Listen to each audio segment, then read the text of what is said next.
Hello everyone, কেমন আছো তোমরা সবাই? তোমরা তো বুঝতেই পারছো ব্লগটা কী নিয়ে হতে চলেছে। তোমরা যারা আগের ব্লগটা দেখেছো তারা অবশ্যই জানবে। আর হ্যাঁ, আমি কিন্তু মাসি বাড়ি এসে গঙ্গা স্নান করে একদম রেডি হয়ে পুজোর থালি নিয়ে চলে যাচ্ছি পুজো দিতে। আর কি পুজো? গঙ্গা পুজো। তোমরা তো বুঝতেই পারছো, কারণ এখন তো গঙ্গা পুজোরই সময়। আমি কিন্তু বসে পড়েছি ফুল ছাড়াতে, মানে পুজোর টুকিটাকি কাজ করতে। আর হ্যাঁ, পাশে কিন্তু ওই যে পাশে বসে আছে ওটা কিন্তু আমার ছোটো মেসো। আর এই যে দেখছো পুজো হচ্ছে এখানে, আমার বোন না ভালো মানে ক্যামেরা করতে পারে না, তাও ওকে বলেছি, ও যে আমার ভিডিওটা করে দিয়েছে এটাই অনেক বড় আমার কাছে। তাও একটু এদিক ওদিক ব্যাকাটারা হয়ে যাচ্ছে, ওটা কোনো ব্যাপার না। তোমরা এইভাবেই দেখো, ঠিক আছে? জানো তো বন্ধুরা, এই যে পুজোটা দিচ্ছি তার একটা কারণ আছে সলিড। তো এই পুজোটা আমার মানসিক পুজো। তো আমার বাবাই রেখেছিল মানসিক পুজোটা। তখন আমার বয়স ছিল ওই 6 থেকে 7 বছর বয়স।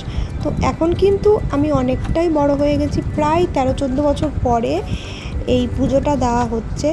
তো সেই জন্যই এই যে দেখছো ক্যামেরাটা এরকম করে রয়েছি, ঠাকুরমশাই কিন্তু আমার কপালে টিপ পরিয়ে দিচ্ছিলো। হ্যাঁ, আর আমি না বলে বলে বলে বলে সবাইকে কিন্তু টিপ পরিয়ে দিয়েছে, আমাকেই পড়াচ্ছিল সবার লাস্টে। কেন জানি না আমার সাথেই এরকম হয়। আর আমি ভিডিও করবো বলে ধরে বসেই আছি ফোনটা, উনি তো দিচ্ছেই না সব। আমি কিন্তু ওনার পাশেই বসে আছি, তোমরা দেখেছো। আমাকে কিন্তু মানে আমার কপালের থেকে ঘুরিয়ে নিয়ে চলে গিয়ে লোকের কপালে দিয়ে চলে এসছে, আর আমাকে সবার লাস্টে দিয়েছে। আমরা সবাই জানো তো আজকে ভোর 4টের সময় উঠেছি, কারণ কি মাসির বাড়ি আসবো, মাসির বাড়ি এসে পুজো দেবো। কারণ মাসির বাড়ি আমার গঙ্গার ধারে একদম, আর এখানে পুজোগুলো খুব ভালো হয়। তাই জন্য আমাদের একবারেই দুটো কাজ হয়ে যাবে। তাই জন্য মানে পুজোটাও দেওয়া হয়ে যাবে, মাসির বাড়ি একটু ঘোরাও হয়ে যাবে। তাই জন্যই আর কি এখানে আসা। আর ওই যে দেখছো হলুদ জামা পরে বসে আছে, ওটা কিন্তু আমার বোন। ও কিন্তু আসার জন্য কান্না করছিল, ওটা আমার মাসির মেয়ে। ও আসার জন্য কান্না করছিল বলেই এনেছি, নাহলে ওর আসার কোনো প্ল্যান ছিল না। হুট করে আসে, ওকে নিয়েই আসি। আমাদের বাড়ি থেকে মাসির বাড়ি আসতে প্রায় 3 ঘন্টা লাগে, কিংবা তারও বেশি বলতে গেলে। রাস্তায় বাড়ি আসতে আসতে তো 3.5 ঘন্টাই লেগে যায় বলতে গেলে। তো বুঝতেই পারছো, মানে সকালবেলা উঠে অতটা ট্রেন জার্নি করে এসেছি। ট্রেনে এত ভিড়, তোমাদেরকে কি বলবো, আমি বলে বোঝাতে পারছি না। ট্রেনে যে ভিড়, পুরোটা দাঁড়িয়ে দাঁড়িয়ে এসেছি। আর যে ট্রেনে আমরা যেই বগিটাতে উঠেছিলাম না, ওই বগিটাতে কটা লোক ছিল, সত্যি বলতে খুবই ভালো।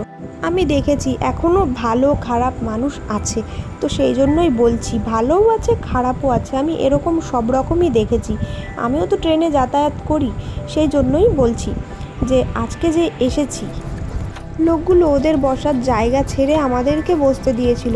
মানে আমাদেরও দেখে খারাপ লাগছে যে ওরা আমাদের জন্য কষ্ট করে করে আসছে, কারণ ওদের সিট ছেড়ে দিয়ে আমাদেরকে বসতে দিয়েছে। তারপরে ওইভাবে তো আসি, ব্যাস মিটে গেল।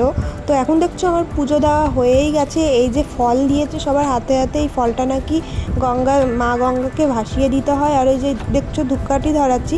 আর দেখছো একটা মহিলা মানে ধূপকাঠি নিয়ে মানে আমার পিছনই, আমি বলছি যে ধূপকাঠিটা সরিয়ে রাখো একটু আমার জামার থেকে, কারণ পুড়ে যাবে।